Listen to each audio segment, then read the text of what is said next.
Welcome back, or if this is your first time here, we're Anja and Aila from Riviera Go, and we're in the middle of a perfect Paris weekend. Because when you're planning a France trip, why choose the French Riviera and Paris? You can absolutely have both. In part 1, we showed you how we kicked off our weekend in the capital, and today we're back for more. Same mission, skip the obvious, find the good stuff. A legendary department store, the oldest restaurant in the city, a museum nobody talks about, coffee with a killer view, and an evening on the Canal that reminded us why Paris is, well, Paris. Let's dive back in. Before we get started, a quick reminder of everything we've packed into this weekend. We did all of this in just over 48 hours, and it never once felt rushed. Plenty of time to actually stop, look around, and enjoy. Saturday morning, quick view out the window, and there it is, blue sky, finally. Coming from the Riviera, yesterday's grey was almost offensive. Today, Paris is making it up to us. Right, we've got a full day ahead, let's move. As Côte d'Azur people, there are a few things Paris simply does differently, starting with the metro. Incredibly convenient and easy to navigate once you've figured out which direction you're headed. We genuinely wish we had something like this back home. We booked our hotel with short distances in mind, but this morning the metro is definitely the fastest option. Quick change at Gare d'Austerlitz, then 7 stops to 𝘃𝗵𝗶𝗀𝗀, 7th arrondissement. And there's our destination right up on the sign, Bon Marché. Come on in, and don't let the name fool you, this is no market. Bon Marché is the world's very first department store, and one of the prettiest ones too, we're quite sure.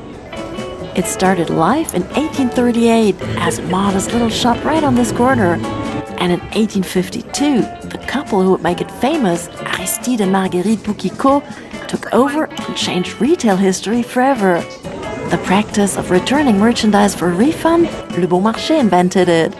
Mail order catalogs, they published the world's first, complete with fabric swatches so customers could customize their order. And home delivery, already a thing here 160 years ago. Basically, modern retail as we know it was invented right here. The rest of the world took note pretty quickly.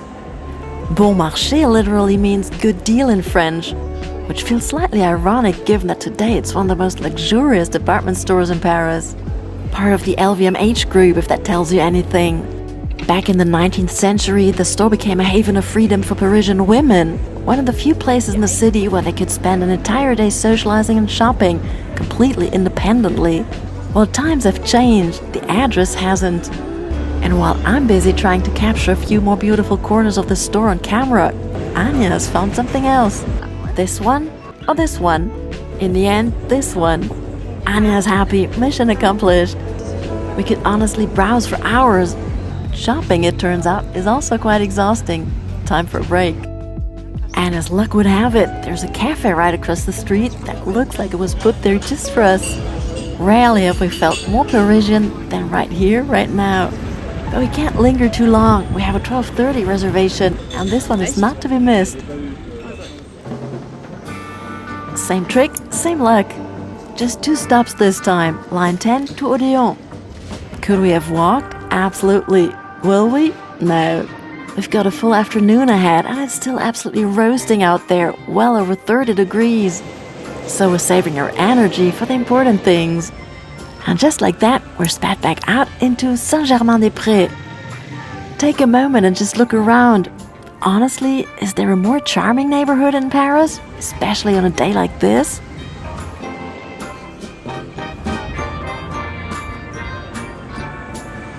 I'm not sure why we keep stumbling into historic places this weekend, but after a very old restaurant yesterday and the world's oldest department store this morning, we're now heading for the oldest cafe in Paris, Procope.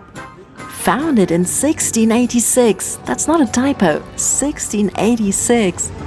Louis XIV was on the throne, and people were already sitting right here having lunch, which is exactly what we're about to do. We study the menu, and honestly the prices are very reasonable, especially for a weekend. If anything, cheaper than what we used to back on the French Riviera. A starter and a main for 26 euros, Anja's choice. Add a dessert and it's 33 euros all in. That's mine. And while we're being looked after with impressive speed and efficiency, let's talk about who sat here before us. The list of regulars reads like a history exam. Voltaire, Napoleon Bonaparte, Victor Hugo, Benjamin Franklin, Balzac, Chopin, Jean-Jacques Rousseau. Basically, if you shaped Western civilization, you probably had a coffee here. Napoleon, for instance, once finished his meal and realized he couldn't pay the bill. So he left his hat as a collateral and never came back to settle it. The hat is still here. We like to think he just forgot. And it's also said that Benjamin Franklin wrote passages of the American Constitution right here at the Procope. So in a way, this restaurant helped shape 2 republics. Not bad for a Saturday lunch. Le Procope is a restaurant, but also a part-time museum. Each room tells a story. Each wall displays historical documents. The decor is listed as a historic monument and hasn't changed in decades, which is exactly how we like it. We've eaten well, but genuinely full. And now it's time for the next adventure.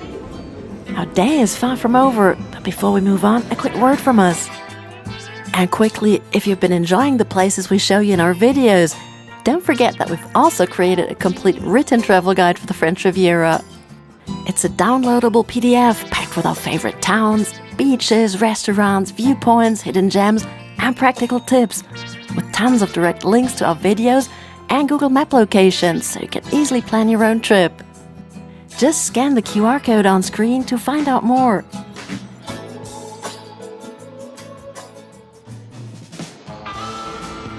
This time we're walking, just 20 minutes to our next destination, through beautiful boulevards with little discoveries along the way.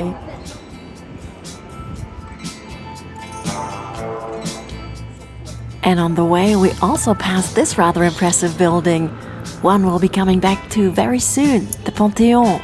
More on that shortly. Wait, Anja has spotted a bookstore. She wants something good to read on the train home tomorrow. That was quick. I also found something fun, but managed to resist. Now, just a stone's throw from the Panthéon, in the heart of the Latin Quarter, which is honestly just too pretty right now in the spring, is the Musée Curie. Or so we're told, because we can't quite seem to find the entrance. There it is, small but completely free to enter.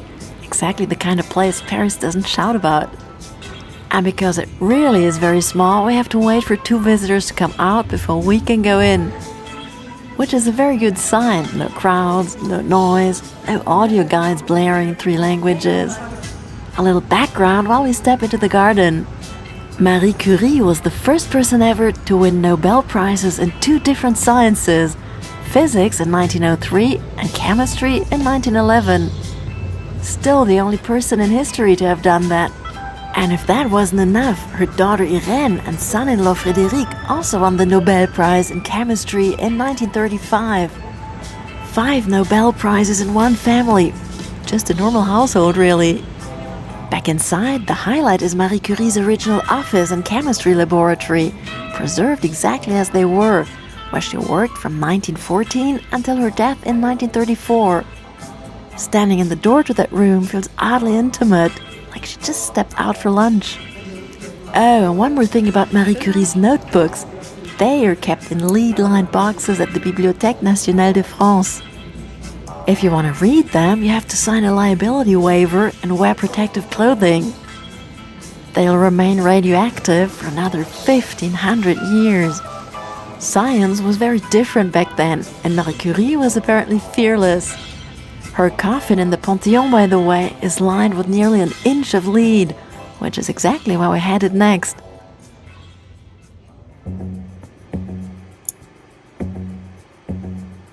And here we are, the Panthéon. If you've never been, this neoclassical landmark right at the heart of the Latin Quarter is France's answer to Westminster Abbey. Built originally as a church, it was transformed during the French Revolution into a secular mausoleum for the nation's greatest figures. Since 1885, the year Victor Hugo was buried here, it has been the final resting place for France's greatest writers, scientists, politicians, and thinkers. Before we head inside, Anja takes a well-deserved moment on the steps. And honestly, fair enough. Look at that view with the Eiffel Tower right there on the horizon. Inside, the main hall is dominated by Foucault's pendulum, the original experiment hung right here in 1851 that proved the Earth actually rotates. It's still swinging, completely unbothered by the tourists around it. The sculpture of the National Convention fills one end of the nave, a reminder that this building has lived through revolution, empire, republic, and back again. And tucked into the transept, an inscription in honor of Antoine de Saint-Exupéry, the author of The Little Prince, whose plane disappeared over the Mediterranean in 1944. No body was ever found. Now down into the crypt, and oh, the cool air down here. And then you look around and realize you're surrounded by every name you've ever seen on a French street sign. First, Voltaire and Rousseau, facing each other across the corridor. Two men whose ideas helped spark the French Revolution, and who reportedly couldn't stand each other in real life. Eternal neighbors, delicious. Deeper in, Pierre and Marie Curie. We just spent an hour in her laboratory, and here she is. Only in 1995, Marie Curie became the first woman to enter the Panthéon on her own merits. Her coffin, as we mentioned, lined with nearly an inch of lead. Anja, meanwhile, has found a bench. She's earned it. And here, Victor Hugo, Alexandre Dumas, Émile Zola, the literary giants of France, all within a few steps of each other. And then the newer arrivals. Simone, Holocaust survivor, women's rights champion, the politician who legalized abortion in France in 1974. Buried here in 2018, alongside her husband, one of the most beloved figures in modern French history. And the most recent addition, Robert Badinter, the man who abolished the death penalty in France in 1981. This place is really special. It does something to you. It's like a conversation between the past and the present. Right, we need a coffee.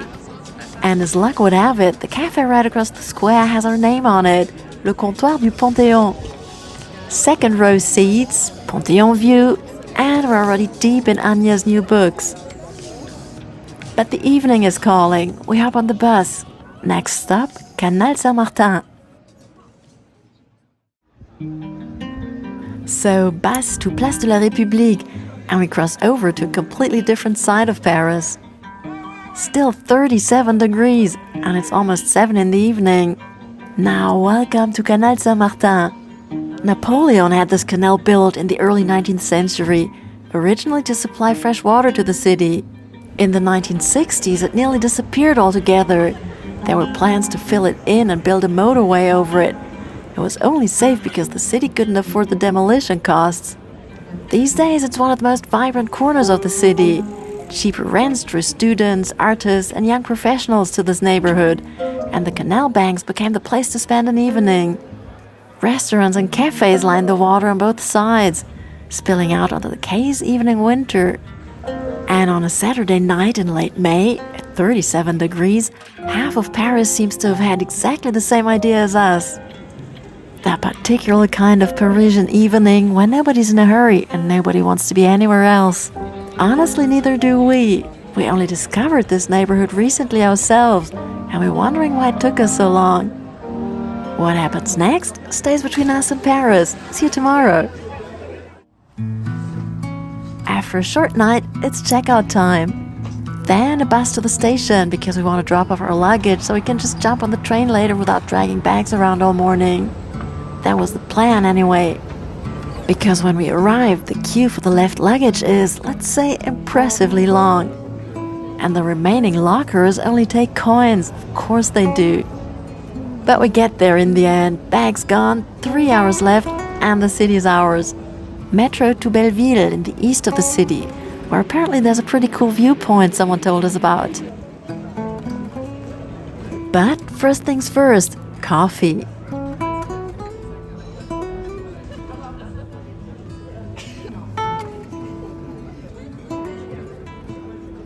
And then, within the first steps, we can tell this is a different Paris from the one we've been showing you so far. Belleville has been home to waves of immigrants for over a century. Eastern European Jews, Armenians, North Africans, Vietnamese, Chinese, and more. The result is one of the most genuinely multicultural neighborhoods in Paris, and one of the most delicious if you're hungry. We grab a sandwich for the picnic we've planned. Oh, and everywhere you look, street art. Not the touristy kind, the real thing. Finally, we meet another friend from Nice, where we're from, Ben. Great artist, look him up. Now we're looking for the Parc de Belleville, the highest park in Paris, sitting at 108 meters above sea level, with a panoramic view over the entire city. Here we go. Well, the view is not quite what we expected yet. So we push on through the most impossibly green stretch of path. It's late May and every tree has absolutely gone for it. Luckily, because we missed the blue sky from back on the Riviera. And then at the very top, the Belvedere, a terrace covered in street art next to an open-air amphitheater. And finally, Paris, from Montparnasse on the left all the way to the Eiffel Tower on the right. We find a green slope, spread out our picnic, and realize the actual view we came for is, well, up there, where we just were. Yeah, well, as an alternative lookout over Paris, we're not entirely convinced. You really do need to make it all the way to the top. But for a Sunday morning picnic, it's lovely. Mostly locals up here, doing exactly what we're doing, which in Paris is always a good sign. And then, unfortunately, the train station calls. 2.5 days of train ride from the Mediterranean, and somehow it felt like a lot, but not nearly enough. That's Paris for you. We're back on the TGV heading south. Thanks for coming along on our perfect Paris weekend. If you haven't seen part 1 yet, it's right here. And if you're planning your own France trip, you know what we think. Why choose? See you on the Riviera. À bientôt.